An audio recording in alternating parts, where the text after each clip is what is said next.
आज के वीडियो में जानेंगे हम भगवान शिव की कुछ रहस्यमय के बारे में। कैलाश का गुप्त द्वार। ये कथा सत्य और रहस्य से भरी हुई है। शिव जी के कई रहस्यमय स्थान हैं, लेकिन इनके एक ऐसा द्वार भी जो है आज तक कोई नहीं खोल सका। ये कहानी उसी रहस्य से जुड़ी है जहाँ एक साधक को भगवान शिव के साक्षात दर्शन हुए थे। एक जिज्ञासु साधक की खोज सैकड़ों वर्ष पहले हिमालय की ऊंचाई में एक महान साधक रहते थे। उन ऋषि का नाम अद्वैतानंद था। वे शिव भक्ति में लीन रहते और कैलाश पर्वत की गहराइयों को जानने के इच्छुक रहते थे। उन्होंने सुना था कि कैलाश पर्वत में एक गुप्त द्वार है जो केवल सच्चे साधकों के लिए खुलता है। ऋषि अद्वैतानंद ने अपनी पूरी तपस्या उसी द्वार को खोजने में लगा दी। वे दिन रात ओम नमः शिवाय का जाप करते और शिव को प्रसन्न करने के लिए कठोर तपस्या करते। एक दिन ध्यान में उन्हें एक रहस्यमय संकेत मिला। उनके मन में एक आवाज़ गूंजी, यदि तुम्हारी भक्ति सच्ची है तो कैलाश की उत्तर दिशा में जाओ, वहाँ तुम्हें एक द्वार मिलेगा। ऋषि आदित्यानंद ने शिव जी की आज्ञा मानकर उत्तर दिशा की ओर प्रस्थान किया। वे बर्फ से ढके पहाड़ों को पार करते हुए आगे बढ़े। कई दिनों की यात्रा के बाद उन्होंने एक विशाल चट्टान देखी जो बिल्कुल द्वार जैसी थी। उन्होंने वहां बैठकर शिव जी का ध्यान लगाया। अचानक चट्टान पर नक्काशी उभरने लगी और एक तेज प्रकाश निकला। ऋषि अद्वैतानंद स्तब्ध रह गए। यही वही गुप्त द्वार था जिसके बारे में उन्होंने सुना था। जैसे ही वे द्वार के पास पहुंचे, एक रहस्यमय शक्ति ने उन्हें पीछे से धकेल दी। तभी एक दिव्य आकृति प्रकट हुई। ये वही भगवान शिव के गण नंदी थे। उन्होंने कहा, हे ऋषि, ये द्वार केवल उन्हीं के लिए खुलता है जो संपूर्ण त्याग और तपस्या के मार्ग पर हैं। तुम्हारी भक्ति प्रबल है, परंतु तुम्हारी परीक्षा अभी शेष है। ऋषि अद्वैतानंद ने हाथ जोड़कर प्रार्थना की, हे नंदी महाराज, कृपा कर मुझे ये परीक्षा दें जिसमें मैं भगवान शिव के दर्शन कर सकूं।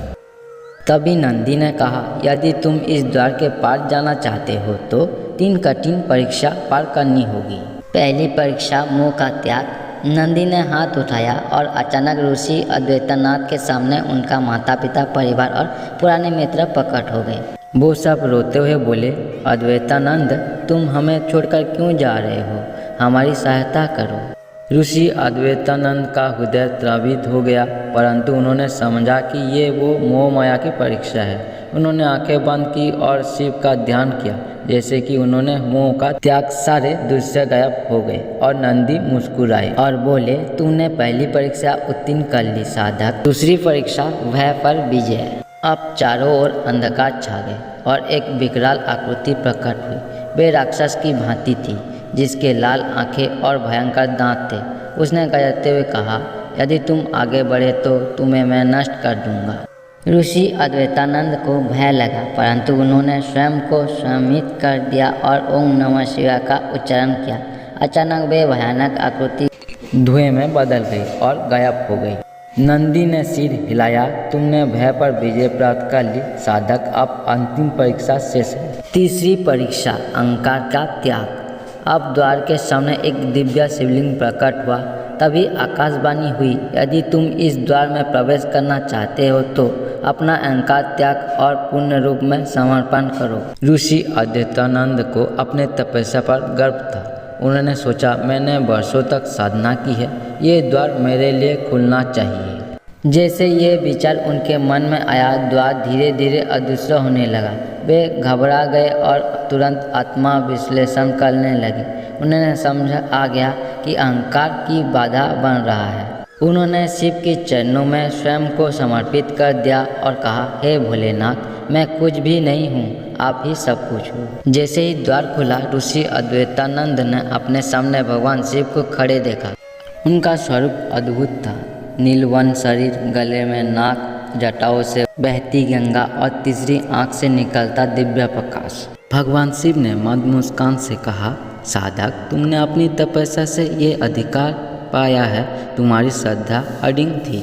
मैं तुम्हें प्रसन्न हूँ, वर मांगो। ऋषि अद्वैतानंद ने हाथ जोड़कर कहा, हे महादेव, मुझे केवल इतना आशीर्वाद दें कि मैं हमेशा आपकी भक्ति में लीन रहूं और संसार को सत्य का मार्ग दिखा सकूं। भगवान शिव ने आशीर्वाद दिया और कहा, ये गुप्त द्वार साधारण लोगों के लिए नहीं है।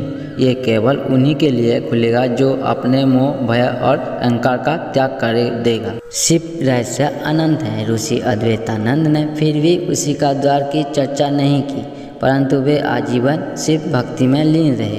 कहा जाता है कि ये गुप्त द्वार आज भी कैलाश पर्वत में है, कहीं छिपा हुआ है, जो केवल सच्चे भक्त के लिए प्रकट होता है। यही शिव का रहस्य है। वे अनंत हैं, ये सर्वव्यापी हैं और वे केवल सच्चे भक्तों के हृदय में बसते हैं। मेरे वीडियो के माध्यम से ये जानकारी आपको अच्छी लगी तो मेरे चैनल को सब्सक्राइब करके बेल आइकन को प्रेस करके ऑल नोटिफिकेशन को ऑन कर दीजिए, जिससे मेरे आने वाले हर वीडियो आप लोगों को मिल सके।